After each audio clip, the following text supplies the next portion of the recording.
If I ask you, when is the end of the world? What would you say?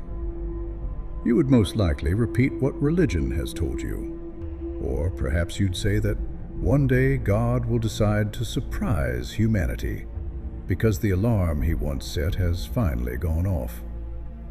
Congratulations, you are that adorable parrot repeating whatever you were taught. But let me tell you something. God is not playing games with humanity, and we are not characters trapped inside a pre-written script. The truth is far greater, far more sacred. What if I told you that the end of the world is in your hands? What if humanity itself has been given the authority to end it? What would you think then?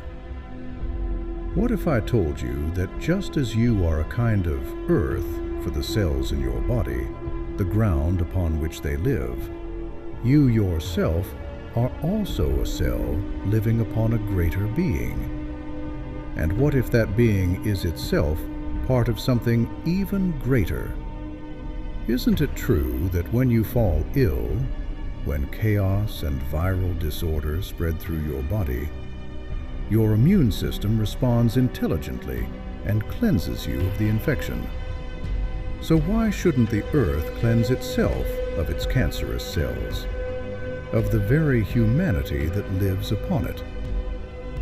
What if I told you that the earth is Sophia, that she is Mother Nature, a living, breathing being possessing a soul connected to divine will, just as we are? Are we not connected to her? Everything we think, everything we create, is merely imitation of nature. We looked at birds and built machines to fly. And what if I told you this pattern exists in everything, even in the smallest particles imaginable? Yes, this divine order is that astonishing, that infinite. The spark of life, beyond the limits of our minds, is present everywhere, even in a grain of dust suspended in air, even in the smallest molecule within your body. Now let me ask you something. If you witness what is called the end times, do you really think this is the one final ending? The single once-and-for-all event in all existence? We know nothing about the infinite civilizations and forms of life that may have existed before this earth. We do not even know which earth this is, how many times it has been destroyed, how many times life has begun again, from particles to bacteria to animals to primitive humans. Do you really believe this is the first time a savior from higher realms has voluntarily descended to wake us from this repeating cycle and offer us the code to escape? No. Each time corruption reaches its peak, each time life is cleansed and a new earth emerges, he returns voluntarily to this material world. I do not know his previous names, nor his future ones. But I know this: on this earth, his name became Jesus Christ, the one who voluntarily left his true home and returned to this repetitive, suffering world to teach us how to find the way back. And understand this: hell is not a place of fire. Hell is a state where suffering and ignorance repeat endlessly. A place where every time you die in ignorance, you are condemned to return, to relive the same patterns, the same pain. And the most terrifying part, there is no guarantee where you will be born next, in what country, in what conditions, into what family, with no memory that you have lived this life before. You might be born into unbearable hardship, a pressure that forces you to become a diamond, a soul desperate to escape the prison of existence.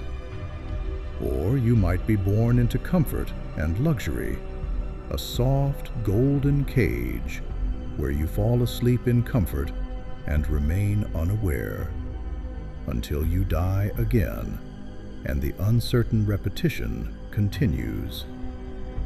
Now, perhaps this symbol feels familiar to you. I tell you all this because truth must be spoken. It was my responsibility to say what I know, and now that you have heard it, it becomes your responsibility to expose the truth you know. Understand this: you are not insignificant. You are responsible for the fall or the salvation of a being greater than yourself. And know this: if you experience what is called the end of the world, it is not the eternal end. As our voluntary Savior pointed out, the end times are birth pains, the labor before something new is born, the birth of a new earth. Just as John of Patmos saw and wrote, "I saw a new heaven and a new earth." If you are still foolish enough not to understand what I've been saying, then let me tell you one last time. They, the servants of darkness, those whose faces may change, but whose intentions, actions, and ideological beliefs remain the same, they will activate the Earth's karma.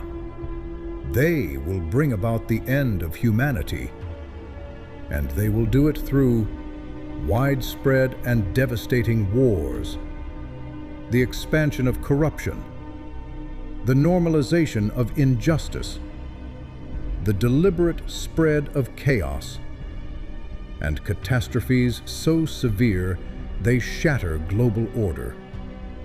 And you, the people, instead of becoming aware and refusing to participate in their manufactured wars, you will spill the blood of your own kind. In the face of corruption, lies, and injustice, instead of thinking clearly and choosing wisely, you will amplify the deception. And when chaos and disaster strike, instead of cooperating, instead of practicing patience, you will become indifferent, concerned only with yourself and your own survival. Tragic. This is their dark maneuver to initiate the Restart Project.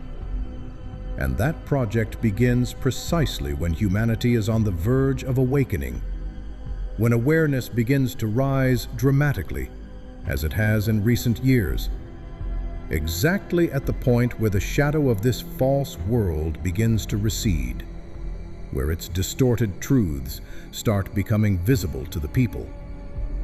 That is when they strike. Because awakening humanity is the only real threat to their system.